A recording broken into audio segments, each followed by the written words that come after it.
Hello? Hello? Hello? Boya? Hello? Mic test, Boya.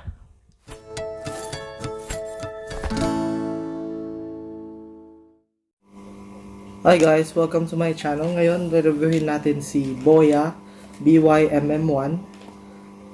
Mag-unbox tayo at magsa-sound test na rin. Okay, see you guys. So yun guys, buksan na natin.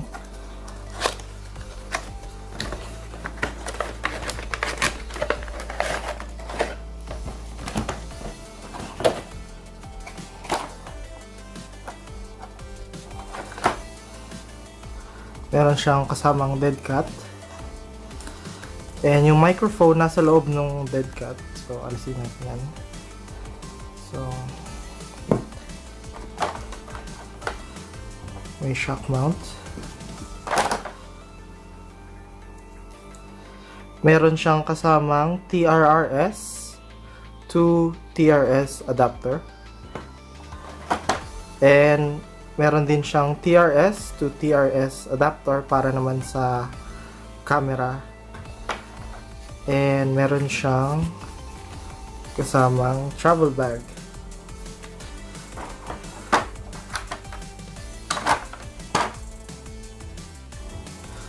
Maganda lang sa Boya, kasama na yung mga adapter.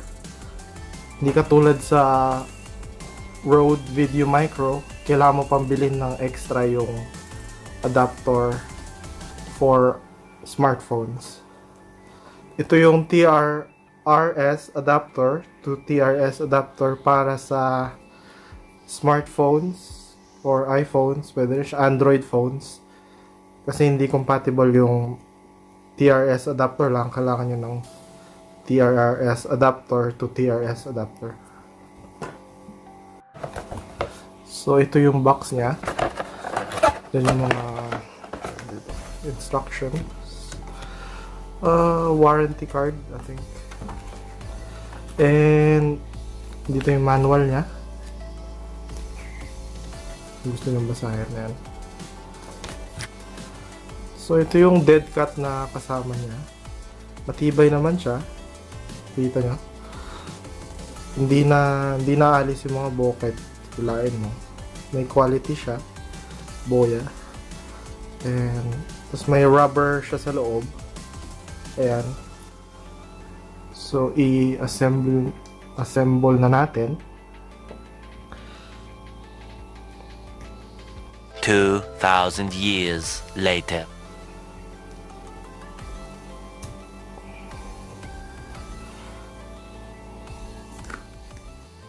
So ayan siya guys, makita nyo. Kabit na yung ano. Medyo hindi lang low profile naman siya. Hindi naman siya ganun kalaki pag nakalagay sa phone. Yan. Makita natin mamaya. So yung gamit ko pala ngayon, yung built-in microphone lang nung phone ko. So mamaya, titestingin natin kung may difference ba o anong sa quality ng audio natin. So kakabit na natin siya ngayon. So yung TRS, yan, focus. So, kakabit natin sa likod nito. And yung TRRS dito sa phone jack ng phone. Phone jack lang.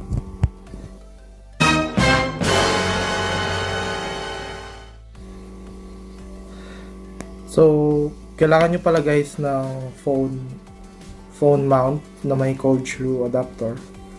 Mamaya papakita natin yan para makakabit nyo yung mic at yung phone.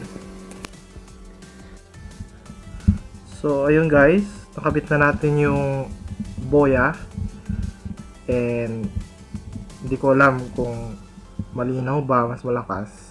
Mamaya play natin yan. So, titestingin natin yung Boya ngayon.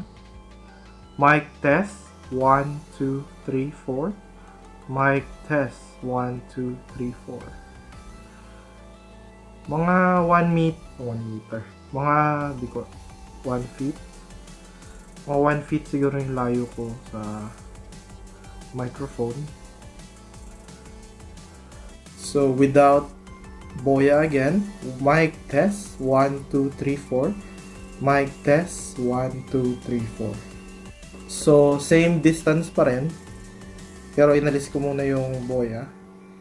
And tingnan natin. Mic test 1 2 3 4. Mic test 1 2 3 4. Yan guys. So ngayon, kinabit ko ulit yung Boya, pero inalis ko yung dead cat. So, kasi wala namang hangin sa loob ng bahay. So tignan natin. Mic test 1 2 3 4. Mic test 1 2 3 4. So subukan naman natin sa labas. May konting hangin ngayon. Kung may improvement ba dito sa Boya na to. Boya! Boya! So guys, lalabas na tayo ngayon. Nakakabit na yung Boya ngayon. Ayan, subukan natin sa labas.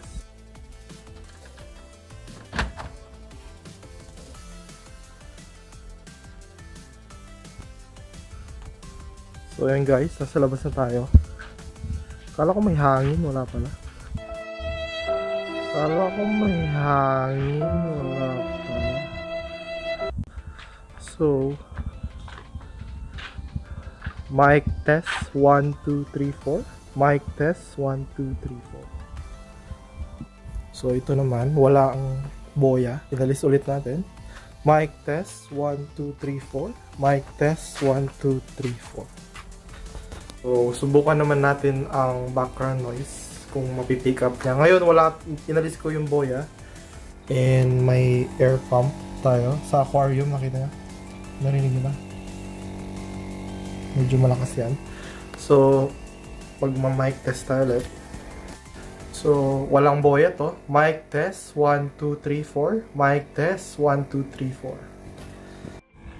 So ngayon binalik natin si Boya. And pakinggan natin ulit yung air pump kung maririnig.